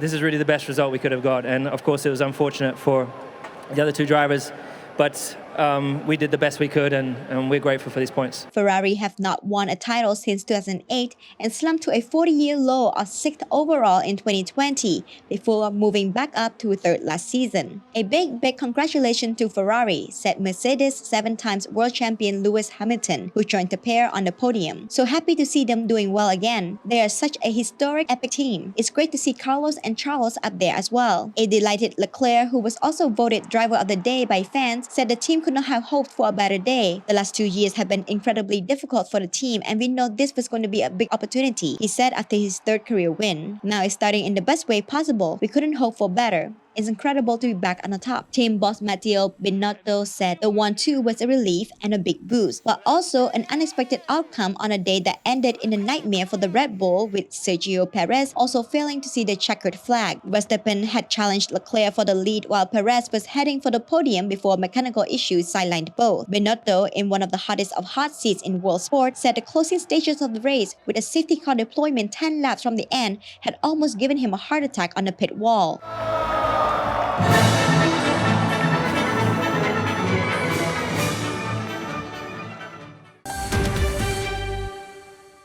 Taylor Fritz battled through exaggerating pain and bring Rafael Nadal's 20-match winning streak to an end with a 6-3, 7-6 victory in the Indian Wells final on Sunday, becoming the first American to lift the cup since Andre Agassi over 2 decades ago.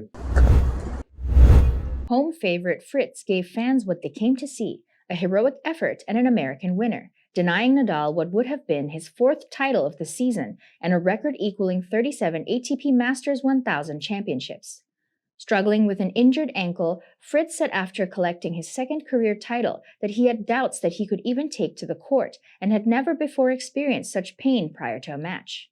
But the 24-year-old American decided to gut it out and was rewarded with the biggest win of his career, fighting off the 21-time Grand Slam winner. "This is just one of those childhood dreams you just think would never come true," said Fritz. "I can't even describe how ridiculous it is how I could play today. I have never experienced worse pain in my life before a match," he continued. "If I knew it was going to be that bad, I wouldn't have come out here. I took a couple of change of direction steps and screamed, and honestly, I was trying to act tough because I had cameras on me." He further said, "We did a lot of work leading up to the match, and I went through a roller coaster of emotions before the match thinking there's no way I could possibly play today." Both players had fitness concerns coming into the final. While Fritz was struggling with an ankle problem, Nadal was dealing with a chest issue he had picked up during an epic 3-set semifinal battle with 18-year-old compatriot Carlos Alcaraz.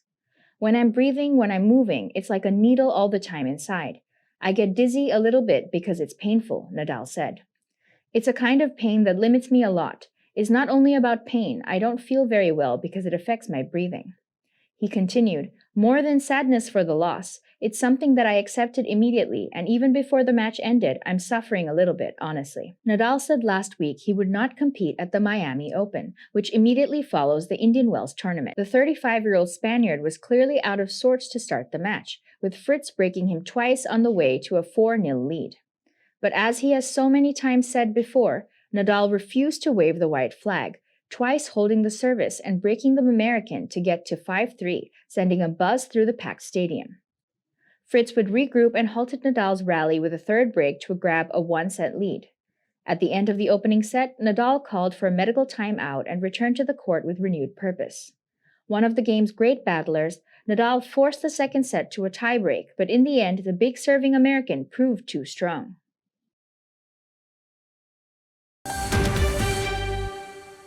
Olympic speed skating champion Gerald Nieuwes followed up his Beijing heroics with another remarkable achievement as the Dutchman broke through the 100k barrier and set a new speed world record. Nieuwes, who set the world record 4 years ago with a speed of 93 km per hour, reached 103 km per hour along a 3 km long natural ice ring in Norway's Sullivan Lake while skating behind a windshield. I skated the world record. I hit 103 kilometers an hour. 4 years ago I did 93 kilometers an hour. That last part is really hard. It sounds just like a little gap, but it was really hard to do. I literally flew over the ice. When there was a little bump, I just flew, and was a crazy feeling. I gave it all. When he said 92 kilometers an hour, I started sprinting, and then I heard Erben coming out of the car yelling, so I thought, yeah, this was it. I'm super proud. Nieuwes successfully defended his 1,500 metre speed skating gold at the Beijing Olympics in February, adding his 1,500 metres and 1,000 metre titles from Pyeongchang in 2018. Stage 1 of the 2022 Cape Epic was won on Monday the 21st of March by Andres Seewald and Martin Sosek. The women's race was going to Sophie Gomez-Valavane and Hayley Batten. Ladies and gentlemen, stage 1. Riding for the Canyon Northwave MTB team, Germany's Seewald and Stosek of the Czech Republic covered the 92-kilometer course around the Roaringsford wine state in 3 hours 58 minutes 23 seconds, nearly 3.5 minutes ahead of the second-placed Buff Migamo team of Dutchman Hand Becking and Jose Diaz of Portugal. The Willier-Ferrelli pair of Italy's Fabian Rebenstinier and Belgium's Wout Aliman came third. The women's race was won by the 91 Songo specialized duo Harley Baden of the US and Argentina's Sofia Gomez Villafane in 4 hours, 50 minutes and 2 seconds, just 1 minute 49 seconds ahead of Semtex ZA Raiders, Ariane Luthi of Switzerland and South Africa's Amy Wakefield. The South African pair Candice Lille and Max Ski-Strauss were third for Faces Rolla.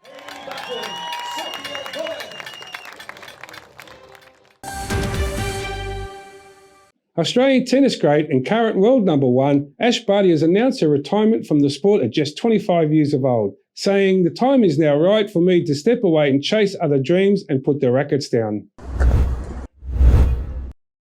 She retires with 15 titles, less than 2 months after winning the Australian Open, her third Grand Slam singles triumph following the 2021 Wimbledon and 2019 French Open. Ash Barty, the person, has so many dreams she wants to chase after that don't necessarily involve traveling the world, being away from my family, being away from my home, which is where I always wanted to be, an emotional Barty said in a video posted on her Instagram account. "I'll never ever stop loving tennis. It's been a massive part of my life, but I think it's important that I get to enjoy the next part of my life." Ash Barty, the person, not Ash Barty, the athlete. She spent a total of 121 weeks as world number 1. It marks Barty's second retirement from the sport, having walked away from the game as a teenager in the late 2014 after becoming disaffected by the tour. She returned in 2016 and rose rapidly up the rankings. I wasn't quite sure of how I was going to do this, an emotional Barty said to a good friend and former doubles partner, Casey Delacroix, in a video posted to Barty's social media. She said, "It's hard to say. I'm so happy and I'm so ready. I just know at the moment in my heart for me as a person, this is right. I know I've done this before, but in a different feeling," she said in an Instagram video. "I'm so grateful for tennis. It's given me all of my dreams plus more. But I know the time is right now for me to step away and chase other dreams and to put the racket down." WTA boss Steve Simon paid tribute to a player who has become synonymous with good sportsmanship and won fans worldwide for her brilliant tennis and laid-back demeanor. Ashley Barty, with her signature sliced backhand, complimented by being the ultimate competitor, has always led by example through the unwavering professionalism and sportsmanship she brought to every match, said Simon. With her accomplishments at the Grand Slams, WTA finals, and reaching the pinnacle ranking of #1 in the world, she has clearly established herself as one of the great champions of the WTA. Yeah, one-y. Rafael Nadal, after 20 wins out of 21 games and on top of his game, has suffered a stress fracture in his rib and will be out up to 6 weeks, the Spaniard's team has said on Tuesday. Nadal, the winner of 21 Grand Slam single titles, complained of a chest issue during his run of the final of the ATP 1000 event in Indian Wells, California last week. Upon his arrival in Spain on Tuesday, Nadal visited his medical team in Barcelona for tests, which relieved a stress fracture in the third left coastal arc. "This is not good news and I did not expect this," Nadal said in a statement sent by his team. "I'm disappointed and sad because after a good start to the season, I was coming up to a very important part of the year with a very good feelings and good results. I have always had the spirit of fighting and I will work hard for my recovery." Nadal's injury occurred during the 3-set semi-final victory over teenage compatriot Carlos Alcaraz, but still played the final in which he went down to the American Taylor Fritz for his first loss after a season after 20 consecutive wins. His doctor said that the 35-year-old will be out of action for 4 to 6 weeks, ruling him out of the next month's Monte Carlo Masters and putting doubts over his participation in ATP 1000 events in Madrid and Rome in May. The French Open, this year's second major at Roland Garros, where Nadal has won a record 13 titles, is scheduled to start from May 22. Nadal started the 2022 season unprepared and which uncertainly looming over his due to a foot problem that forced him to miss a chunk of 2021 season, including Wimbledon, the Olympics and the US Open. After suffering a bout of COVID-19 before arriving in Melbourne in January, Nadal said he had even considered retiring when the foot problem that has troubled him throughout his career resurfaced last year. But that did not stop the left-hander from winning 3 consecutive titles in 2022, including the Australian Open that helped him to increase his major haul to 21 and take the sole ownership of the men's record he had previously shared with Novak Djokovic and Roger Federer.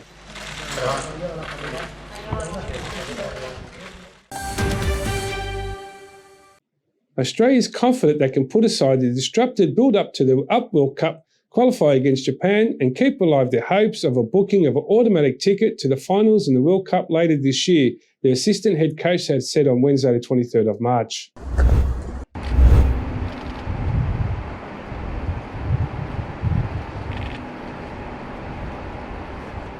"These are the games that players will be talking about for many years to come," said Dutchman, who performed coach Graham Arnold's media duties after later tested positive for COVID-19 last week. "These are the games that you want to be remembered by." Victory for Japan at Sydney Olympic Stadium on Thursday, 24th of March, will send Samurai Blue and Saudi Arabia through the Qatar, leaving Australia to negotiate a tricky path through 2 playoffs if they are to play at the 5th straight final. These are the games that players are going to be talking about in many years to come. Those are the games you want to be remembered by. And the message for us is play to be remembered. And yes, everybody knows what's at stake, but it's the excitement and what you can achieve will get the players to play at their very, very best. I have absolutely no doubt about it. A draw would leave Japan needing 1 more point in their final Group B match at the home to Vietnam next week to secure a spot in Qatar. But coach Hajime Murashi said his side wanted to steal the deal in Sydney. "The plan is to win, not to draw," Murashi told reporters.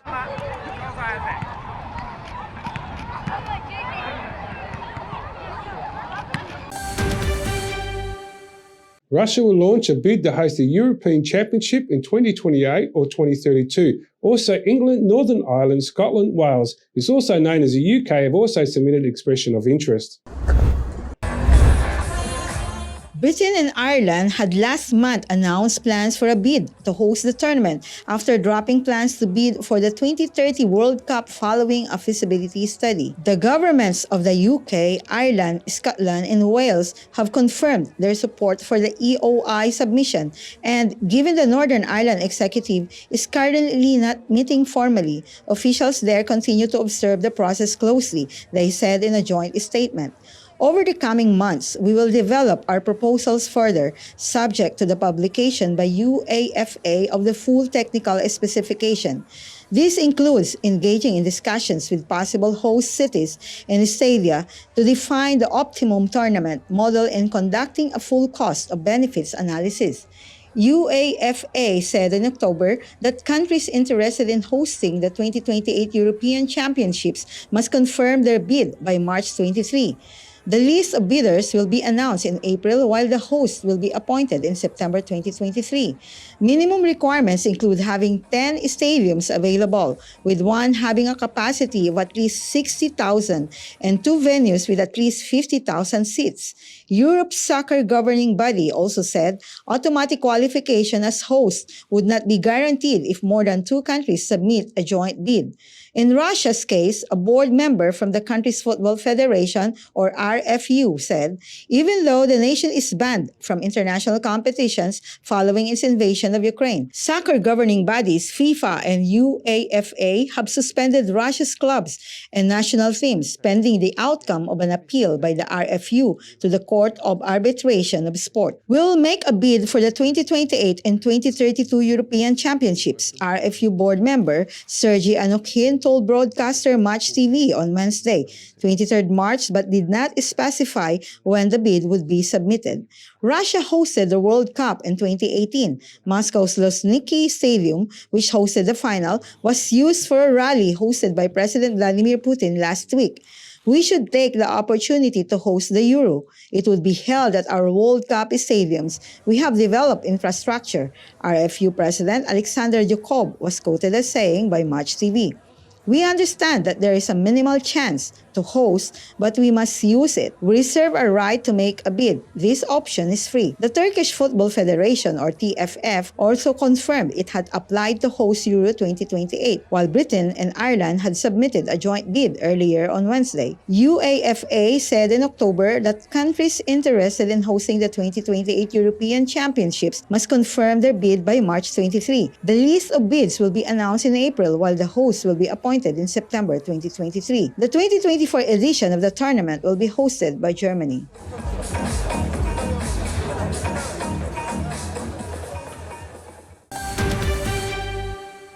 Volunteers from the Romanian border from Syria on Sunday, the 20th of March, helped Ukrainian refugees fleeing Russian invasion with their pets.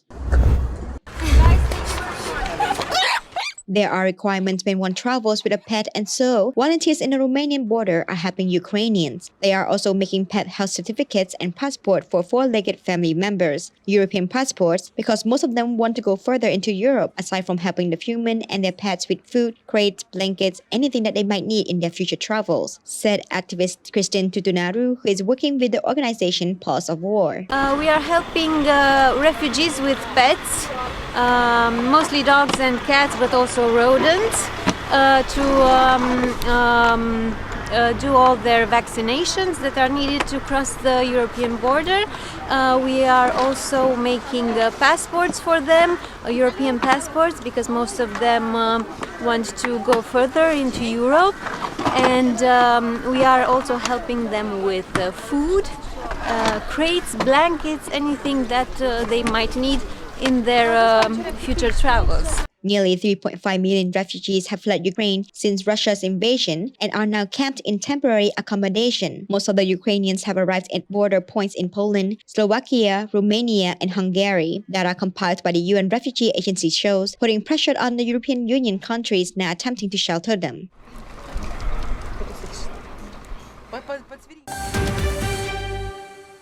Over the weekend, Institut France de Cambodia celebrated its 30th anniversary in Cambodia. Throughout the years, IFC has given many scholarships to students in need to study at the centre as well as abroad in France.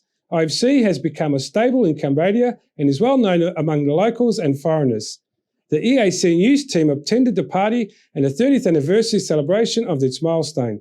EAC News reporter Decca Nin will tell you more about it. Over the weekend, Institut Français du Cambodge invited everyone to walk through the gallery where the 3 winners from the comic contest have exhibited alongside the Case des Parts exhibition until the 21st of May 2022. On Friday, the dancers of the Royal Ballet of Cambodia performed a blessing dance before proceeding a performance of Breton Nhing Nia. The first dance went smoothly, while the second dance was met with pouring rain. However, even despite the cold showers, the performers soldiered on and so did the audience. When we saw that the rain was pouring hard but the audience still stayed seated, they were excited and that energized us, the performers. New Cambodian Artists, a contemporary dance company, premiered their performance of Cinderella Not a Fairy Tale. The dancing duo Ni and Kun recently won second prize in an international theater competition in Milan, Italy, for their first work, Snow White Not a Fairy Tale. Kun said that growing up learning traditional dance and then getting exposed to new things made her interested in trying out contemporary dance by mixing both traditional and modern dance styles. Srey Nien Kun, the duo's manager, added that she is in talks with IFC on inviting a French choreographer to work with the duo and hopefully generate more opportunities to showcase their talents internationally. Srey Nien Kun also added that they like to use their performances to raise awareness on different social issues. In our performances, we like to raise awareness of society's expectations on women, women's duties and pressures, as well as human trafficking as seen with the suitcases used in our performance. We hope to show the audience the problems that women face and hope to generate a discussion on gender equality. Gunila Kaiv, a festival goer, said she really appreciates IFC for bringing many local and international artists from different fields together, so that many people like herself can enjoy the showcase of different art. I thought that the performance by Ni and Kun was really beautiful and thought-provoking. And as a woman, when I saw the performance, I had goosebumps because the show highlighted the plight, and obstacles in women's life. And I thought it was really, really intelligent. The show was intelligent and thought-provoking. And I hope that a lot of other women and men could get a chance to see the performance as well. The final performances of the night were by Clap Your Hands artists who always know how to throw down a good party. As soon as they took the stage, the people, young and old, joined in on the fun with singing and dancing. The rest of the weekend was filled with notable performances such as by the Phaypunli Silapat Circus, the Modern Theatre Le Noir de Jour by An Panya, a Champai music concert featuring Gong Nai, Shadow Puppet Theatre with Kok Thlok Association, a performance by the dancers of the Princess Bopat Devi Dance School, and a dance performance by Hun Pain. There were also screenings of animated movies, an environmental-friendly fair, a drawing workshop, a roundtable discussion on Le Sourire Khmer, and an award ceremony for the winners of the comic strip competition. Valentin Rodriguez, the Deputy Director and Cultural Attaché of IFC, said he is proud of all the teachers and distinguished guests who have taught and shared their expertise at IFC. He added that the center welcomes all to its various events and its media library of rich resources, made up of over 30,000 books in French and Khmer. IFC has many things planned for each month for the rest of the year to mark this 30-year anniversary milestone, including inviting a perfume expert from France to come and visit Cambodia and create a signature Cambodian perfume, plus many more exhibitions. For the past 30 years, IFC has become a central point where culture and education meet. IFC will continue to elevate cultural exchange between the two countries with many more special events in various fields. Borenko added that IFC is like a house hosting of various platforms. IFC is like a house of cultures, education and relationships. IFC always create opportunity for local artists. For example, the artist Sopipit. He came through IFC before he became famous internationally. Now, you cannot buy his art pieces for less than $10,000. IFC does not want anything back from him. We're just very proud of him and other Khmer artists on the international stage. It is an honor for Cambodia as well as an honor for IFC to be able to push them forward. Sray Vankoson, a performer from the Royal Ballet of Cambodia, said that she really appreciates IFC. She said she has come to perform here many times, as well as to watch other performers show their talents. Clapping Hands artist Vin Vitu concurred and said that he is always excited to perform at IFC because everyone seems to know them and shows a lot of energy during their performances. After the pressure of COVID-19 on, I am so excited to be able to share the joy of performance and put a smile on people's face again. IFC is located at 218 Cao Jie, Street 184, and is open from Monday to Saturday starting from 9 a.m. Check out their website for more information on the upcoming events. Legend Exchange held its pre-screening and premiere for the movie The Lost City in Cambodia on Wednesday night. The film stars Oscar-winning actress Sandra Bullock and actor Channing Tatum and the two main leads, and Daniel Radcliffe from the Harry Potter's franchise, as well as Brad Pitt in the supporting roles. The Lost City is a romantic comedy adventure not to be missed. The Lost City tells the story of a reclusive author of romance adventure novels, played by Sandra Bullock, who gets kidnapped by an eccentric billionaire, played by Daniel Radcliffe, that wants to use her to find the ultimate treasure from the Lost City of D, a fictional ancient city from one of Bullock's characters' books.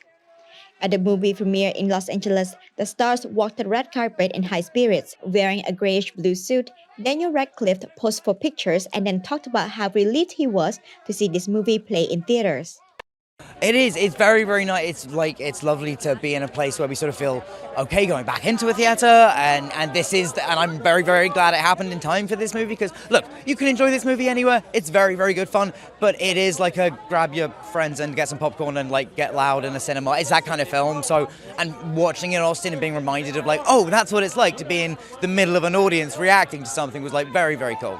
Sandra Bullock walked down the red carpet dressed in a hot pink ruffled dress, in theme with the signature jumpsuit she wore in the movie, and said she loved how The Lost City brought her back to the old days of making rom-coms. Well, the nostalgic vibe is for us who remember when they used to make movies like this, where they had action, adventure, scope, romance, drama, depth, things got a little one note for a while, so we knew it wasn't going to be easy. The studio was a little confused. Why the pink jumpsuit?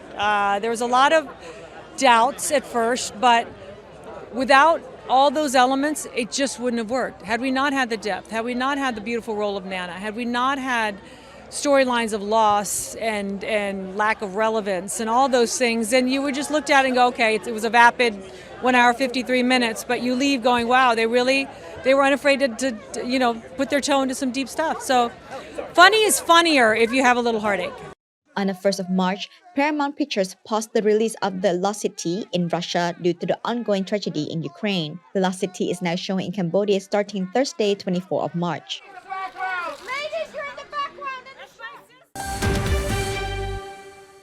And finally, after 1 year delay due to COVID-19 pandemic, Tuat Group exhibition was open on Saturday 19th of March at the Plantation Urban Resort and Spa. The exhibition ran until the 1st of May. The EAC News team went to the exhibition to get more details.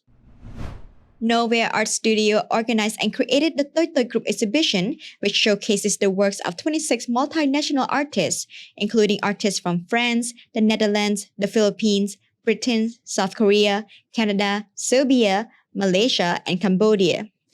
Jaru Fikri Saleh, also known as Ajin, and Lolly Park are the co-founders of Nowhere Art Studio. They talked to EAC News about the purpose of this exhibition, how they selected the artists, and the overall theme. The purpose of this exhibition is to give a platform for everybody to come together, to participate, and to showcase their arts. So we did an open call to invite anyone no matter what is their artistic background, what is their level of skills, to participate and to exhibit. So we have artists, a student, art teacher, we have hobbyists, and we also have like a professional artist that showcasing their works. The theme of the exhibition is called Toy Toy, meaning small small. So the requirement is for everybody to submit an artwork smaller than 30 by 30 centimeter. Yeah. This exhibition aims to provide accessible, affordable, and unique art to the public for less than $300 a piece. The exhibition includes a variety of original artworks in different forms, from doodles, paintings, silk screens, to embroideries and ceramics. As someone who started painting in 2018 and gradually experimented with different mediums, including watercolor and acrylic, Christine Arce said she is excited to participate in her first group exhibition. She doesn't usually exhibit her work due to time constraints, but she is glad to join this exhibition to meet other like-minded artists and to learn from one another. I hope it builds awareness for the artist community in Phnom Penh, both for local and international artists who are staying and living here. And I hope it inspires the younger generations to pursue art as a career or even as a hobby. Art enthusiast Chai was happy to join this event to explore what's happening in the art scene, especially to meet new artists and see their interesting works. I think this exhibition is a good opportunity for aspiring artists in Cambodia to showcase their work, and also it's a big motivation for a lot of other young generation artists.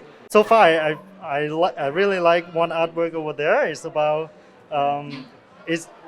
it's a painting of an Apsara lady. She was dancing and stuff, and on the background there's like this golden sun. So it's kind of like reflects the culture of Cambodia. That Apsara painting was created by Sin Sukun Kanika, one of the participating artists. Sukun Kanika said she loved that there are exhibitions being held again, as she has been waiting to show her works ever since the pandemic started. She especially loved the theme of the current exhibition and hoped that people will enjoy something small, beautiful, and meaningful as she has. Oh, I love them all. Everything look amazing and it's look different from each other. But yeah, everything's beautiful but so different. So it like have everything for everybody. On the exhibition's opening day, there was a macrame plant hanging workshop organized by Rina Jing and a live painting demonstration by Sadan Elik, accompanied with music from DJ Castad and Falafel Conmate. There will be more exhibition activities such as a self-portrait workshop, block printing workshop, free life drawing workshop, and live silk screen demonstration. For more information on the workshops, you can check out the event's Facebook page. The exhibition will run till the 1st of May at Plantation Urban Resort and Spa in Phnom Penh. Nekanin, EAC News. Now let's have a look at the weather and what you can expect over the next few days.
Thanks for watching the Weekly Roundup here on EAC News Channel.